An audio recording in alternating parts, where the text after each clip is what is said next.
extra point by McLaughlin is up and good. And that'll increase their lead to 28.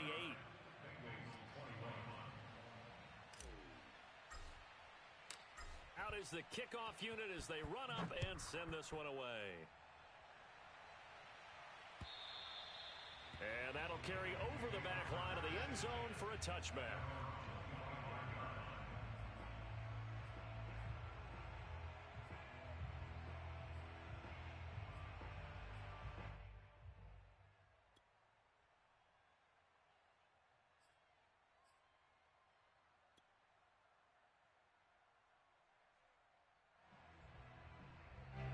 The Cincy offense about ready to go here on their next drive. And just looking ahead, it would appear that that bye week is coming at the right time. They'll have 2 weeks to chew on this one, though probably not one that they want to chew on. A poor performance from start to finish. Burrow's throw pulled in by Tate. And they'll get it all the way up about 5 yards shy of midfield.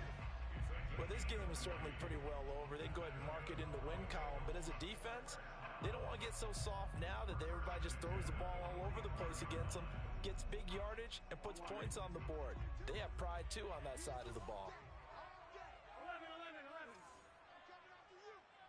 Mike 22, he's coming. 22's coming. Mike. Throwing now. Burrow on first down. Over the middle. That's caught by Chase. And this will be good for a pickup of 9 to the 46.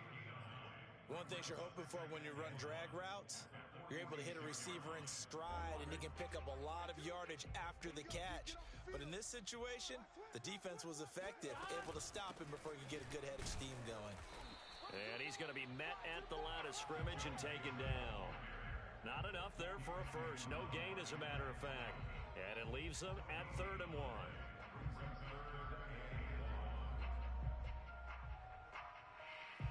And the Bengals on 3rd down. 2 for 5 to this point. They need just a yard here. It's 3rd and 1. Y'all playing the wrong football. Now Burrow. That is caught. It's Uzama. And he gets this one inside the 15, just a yard or 2 shy of the 10. A big play that time through the air. 34 yards. There's no doubt in my mind that not many guys in this league have had the impact that he's had here in the first half of the season. He's been a big play guy from the word go and continues to be one with another one right there. They will throw on first down with Burrow.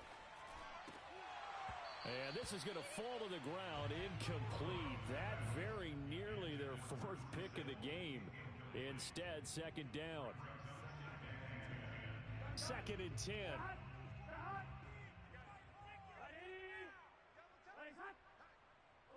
11. Got 4 down. Mike's 22. And I'm coming after you.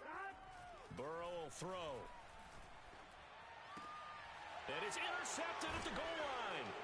Picked off by John Johnson. And the Browns are going to take possession here as they've got it at their own 4-yard line. Boy, so another interception, CD, and it feels like he's starting to unravel a little bit. And as you would expect, still a work in progress here in his 2nd season.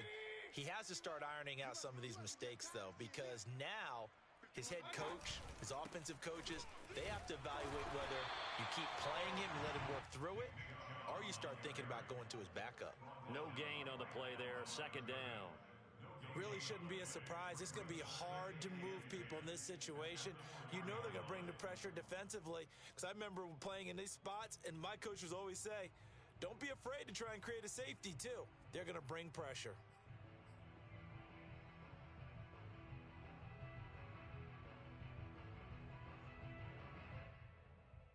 Officially nothing on that last run. They'll try again, 2nd and 10.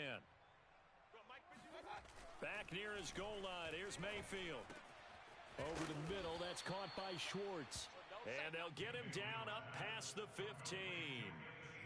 That's what we're used to seeing from him right there. Plays like that, why he's number 4 in the league in terms of receiving yardage. Able to make adjustments all along the way. Doesn't matter where he lines up, where he releases from. Working his way into the secondary, figures out defenses and finds weak spots in order to get open. And he's taken down, but not before he gets this across the 25-yard line. 158 yards rushing for him now as he has been tremendous all day long.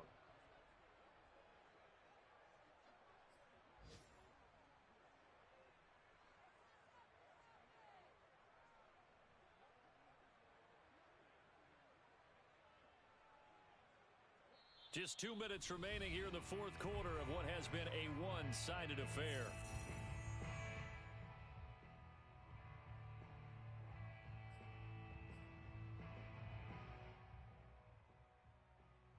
So the Browns in possession of the football here as we get you reset. And they have just about put this one on ice as they've got it here, 1st and 10. Safe. Hey, alert 33. And now we've got flags down. Looked like one of the Browns might have moved.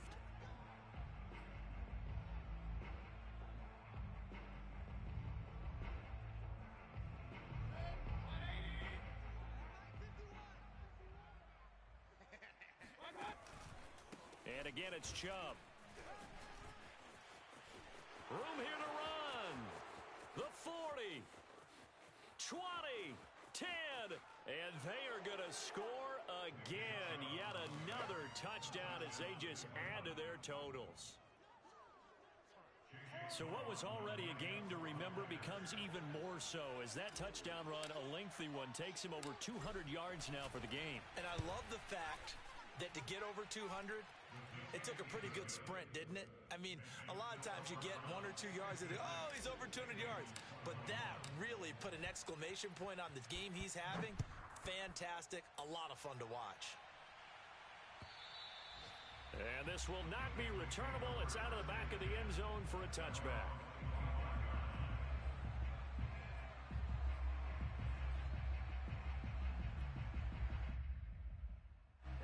The Bengals drive about to get going.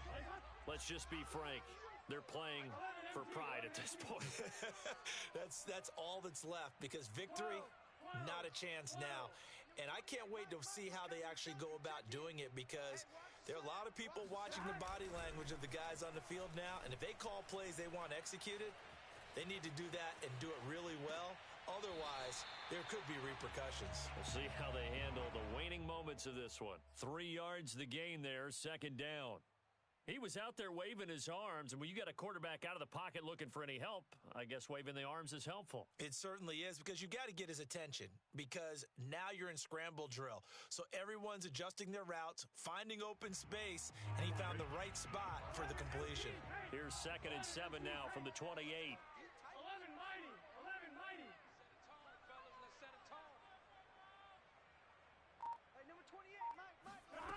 Here's Burrow.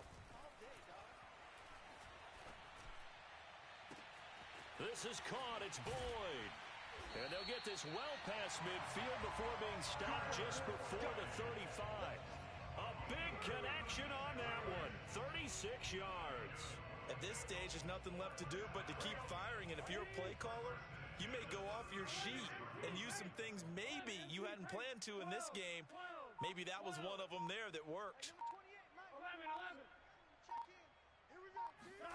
1st down. Here's Burrow. And incomplete on the deep ball. I like the thought process there. They connected on a big play, and sometimes you find the defense vulnerable. So they went for the bigger shot, went for it all on that one. This time, they were ready for it.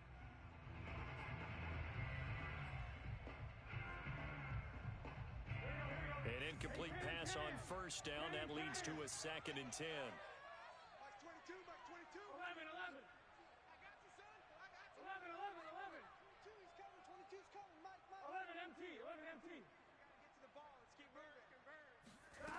From the shotgun, Joe Burrow.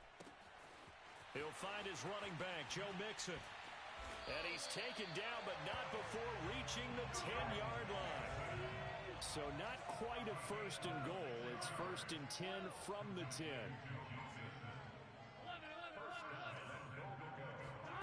And Burrow going to throw again. Oh, hit as he throws there, incomplete. Another throw there off the mark, and obviously he's battled all of the interceptions. Things just haven't been true to form for him. I don't know. What do you think's going on out there, CD? That's a great question, and my suspicion is he's been coached really well to not show that he's having a problem. You know, they always tell you. And my goodness, another interception. Picked by Ronnie Harrison. And I think he's going to go. They're not going to get him. He's at the 30. 10. And he takes this one back into the end zone. And the Browns defense has a touchdown. So this will be accepted as it moves the offense backwards.